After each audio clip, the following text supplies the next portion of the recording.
Primero lo primero, no hay nada más crucial que aprender a comprender nuestra propia mente, porque nos ayuda también a ser mucho más nobles con nosotros en el proceso y entender que somos humanos y que eso está bien. La mayoría de los seres humanos experimentamos procesos muy similares en distintos momentos de la vida. Por ejemplo, todos vamos a vivir alguna pérdida de algún ser querido, todos vamos a pasar por caos emocionales, todos nos vamos a cuestionar qué queremos hacer de la vida, la mayoría de nosotros, nuestra conexión con Dios, etc.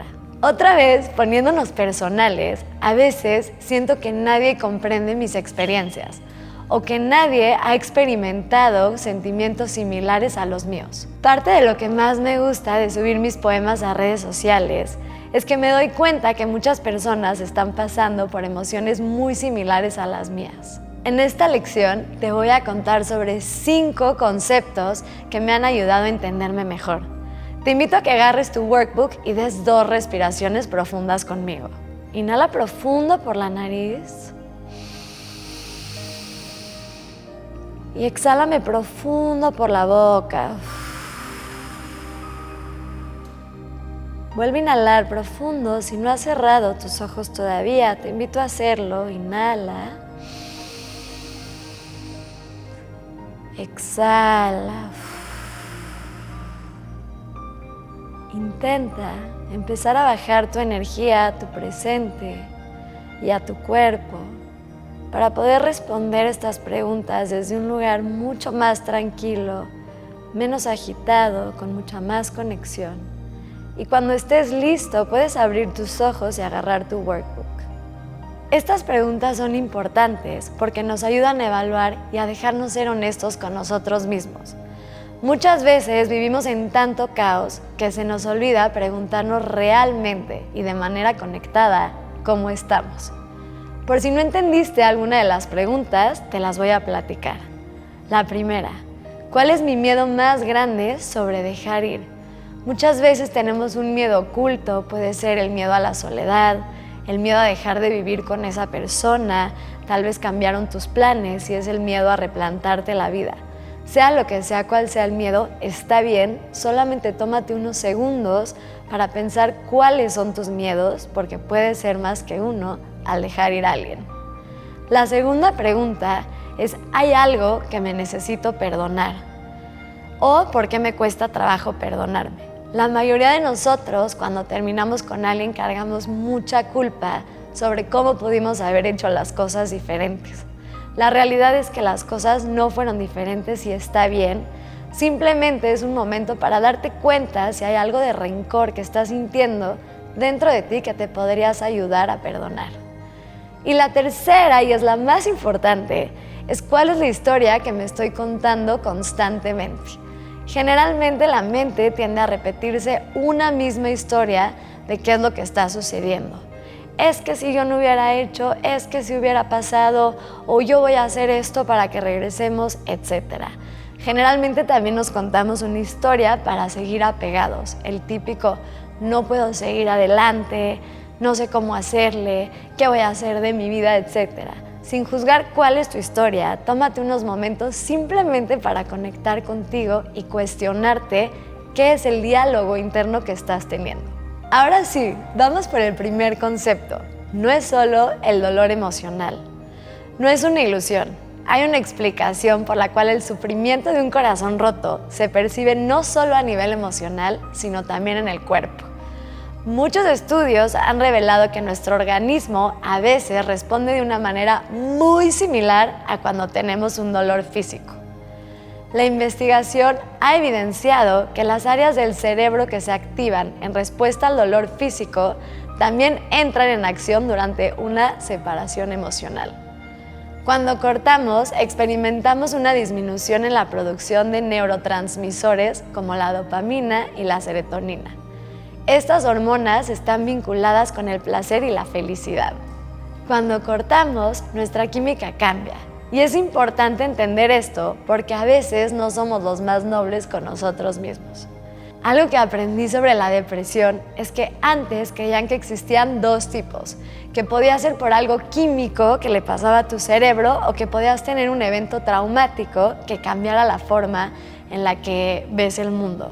Lo importante de esto es que hoy en día se dieron cuenta que la mayoría de las depresiones son químicas, que puede ser química, que significa que dejas de producir serotonina o dopamina, o puede ser que te pase un evento traumático y por la forma de tu cerebro también dejas de producir serotonina o dopamina. Esto es importante porque sí puedes entrar en una depresión cuando cortas con alguien o cuando tienes un evento traumático, y traumático no tiene que ser algo enorme, puede ser algo que te sucede en tu vida, como cortar, aunque puede ser enorme. Puede también haber un déficit de alguna de estas hormonas en tu cerebro. Ahora, te quiero dar un ejemplo que a mí me hizo entender este concepto. Cuando tú te rompes una pierna, no esperas que corras un maratón, porque traes yeso probablemente y todo el mundo lo ve. No es como que la gente te va a decir de que ¿por qué no vas a correr tu maratón tan largo? Pero cuando te rompes el corazón, como no se ve y como no permitimos que ese dolor, que también es físico, se vea hacia afuera, muchas veces no somos nobles con nosotros en el proceso. Si tienes ese pie roto, no te vas a exigir manejar 7 horas de carretera. Pero si tienes el corazón roto, tal vez sí te vas a autoexigir hacer cosas que no estás listo.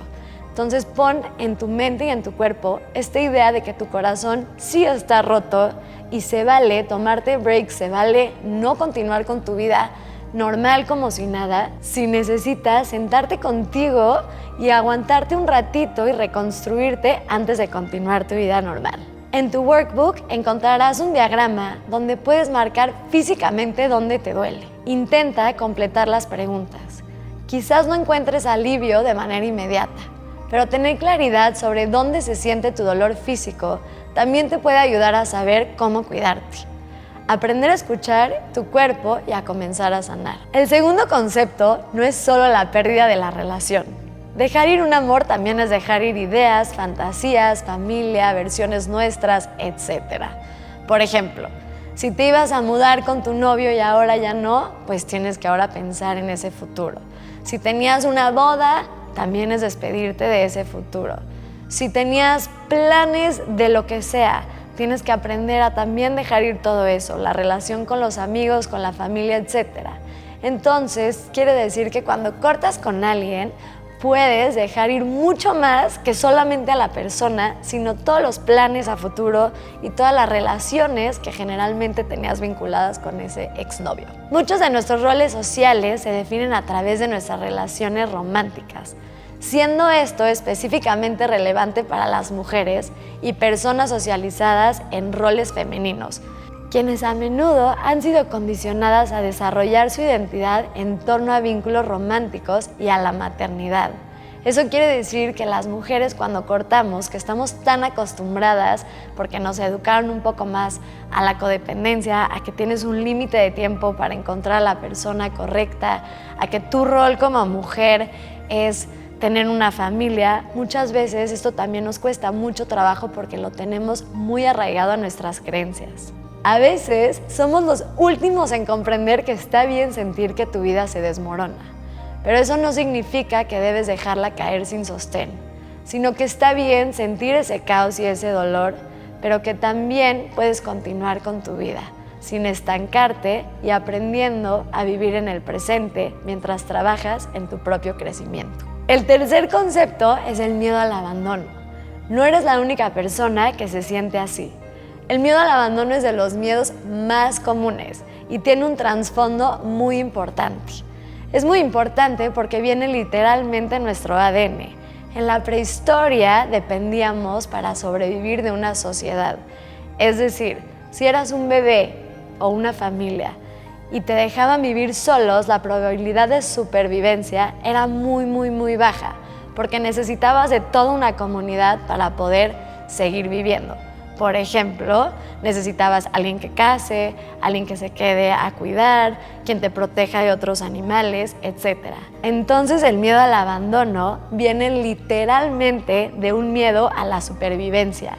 Aunque hoy en día no necesitas como tal una sociedad tan grande para sobrevivir, es un miedo que llevamos cargando históricamente muchos años. Es importante saber esto para que seas noble contigo y entiendas que el miedo al abandono es parte de nuestra naturaleza humana. Los apegos en la infancia, que muchas veces puede ser que hayas escuchado esta teoría de los apegos, que tenemos 3 o 4 formas de apegarnos. Puede ser un apego seguro, puede ser un apego ansioso, puede ser un apego evitativo o evitativo ansioso. Tienen que ver mucho con la forma en la que fuiste criado de niño chiquito. Muchas veces las formas en las que nos apegamos a alguien pueden ser seguras, que es la más rara, por decirlo así. Puedes trabajar a un apego seguro, que es cuando dejas ir muy fácil, que probablemente no es tu caso, si no, no estaríamos aquí. O puedes tener el evitativo, que son esas personas que bloquean las emociones y en lugar de apegarse, deciden no apegarse a nada.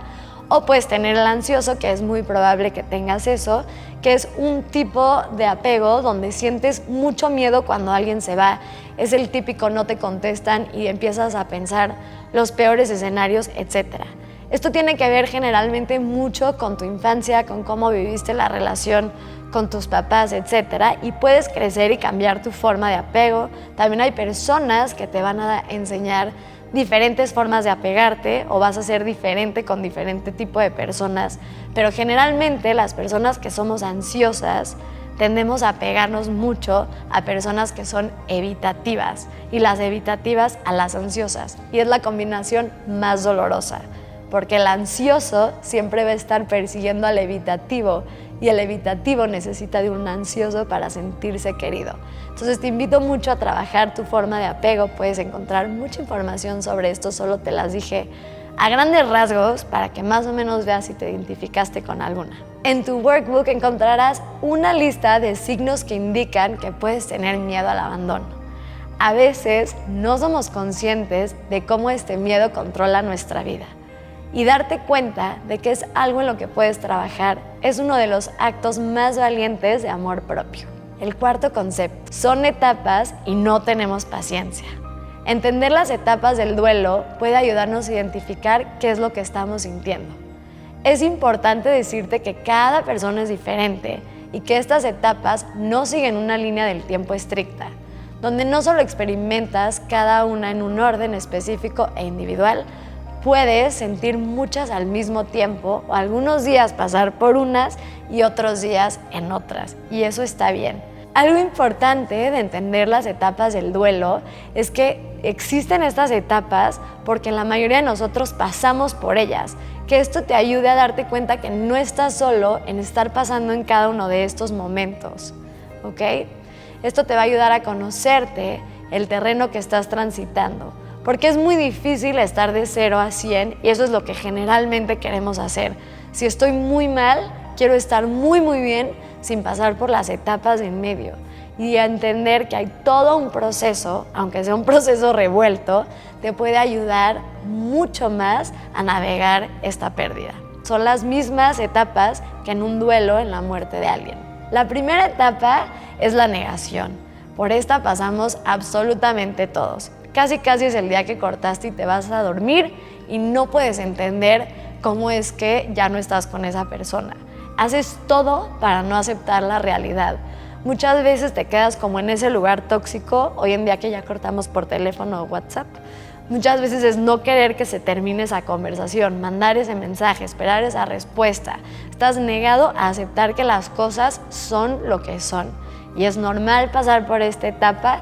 No es una etapa generalmente muy larga, pero puede ser que dure un poco más.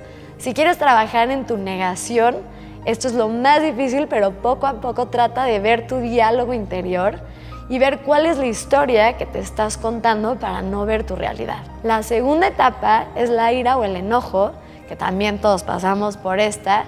Es cuando ya en lugar de estar como en este caos de no sé si sí o no sé si no, ya estás un poco más entendiendo que sí ya terminaron las cosas y te enojas porque me abandonaste. Si te pusieron el cuerno es donde te cae el 20 de que te pusieron el cuerno y estás ahí, estás enojado porque piensas que a la otra persona nunca le importaste.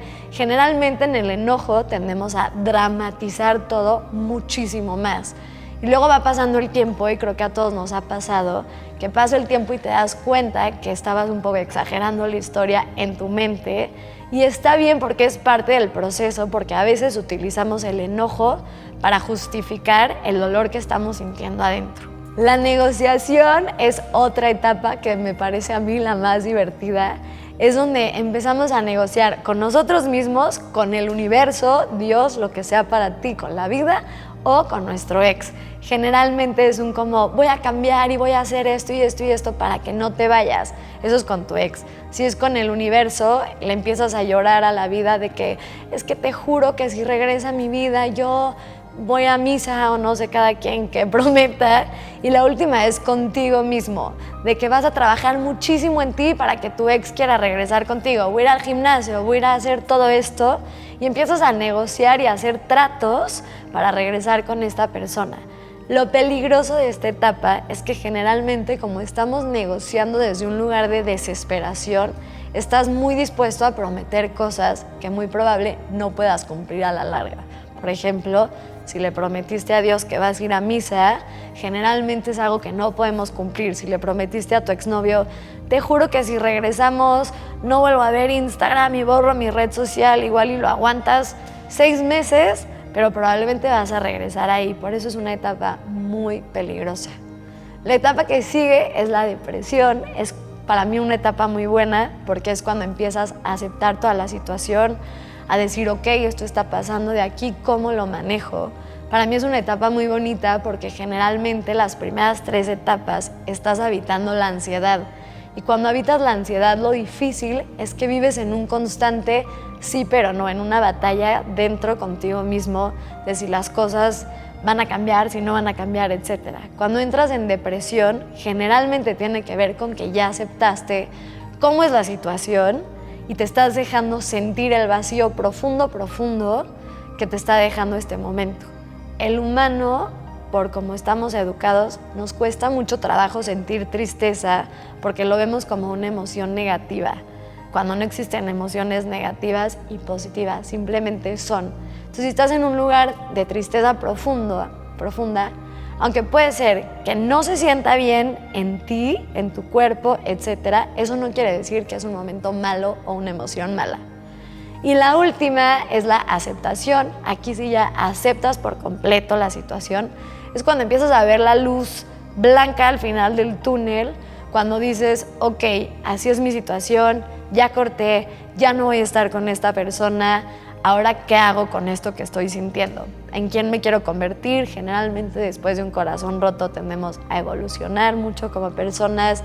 Es cuando dices, ok, esta persona no fue para mí, pero va a haber más almas gemelas con las cuales conectar en esta vida, va a haber más personas, etc. Entonces la aceptación, cuando entras a esta etapa, es muy bonito porque de ahí vas a continuar. Me quiero recalcar mucho que puedes vivir más de una etapa a la vez. Típico que ya estás en aceptación feliz y en eso tu exnovio te da like en una foto en Instagram y regresas a la depresión. Y se vale. Es simplemente un proceso en el cual todas estas etapas conviven juntas. En nuestra siguiente lección vamos a hablar de la importancia que es que te caigan esos 20. Vamos a hablar de esas creencias que tenemos, esas frases que pueden ayudarte a sentir un alivio en tu corazón.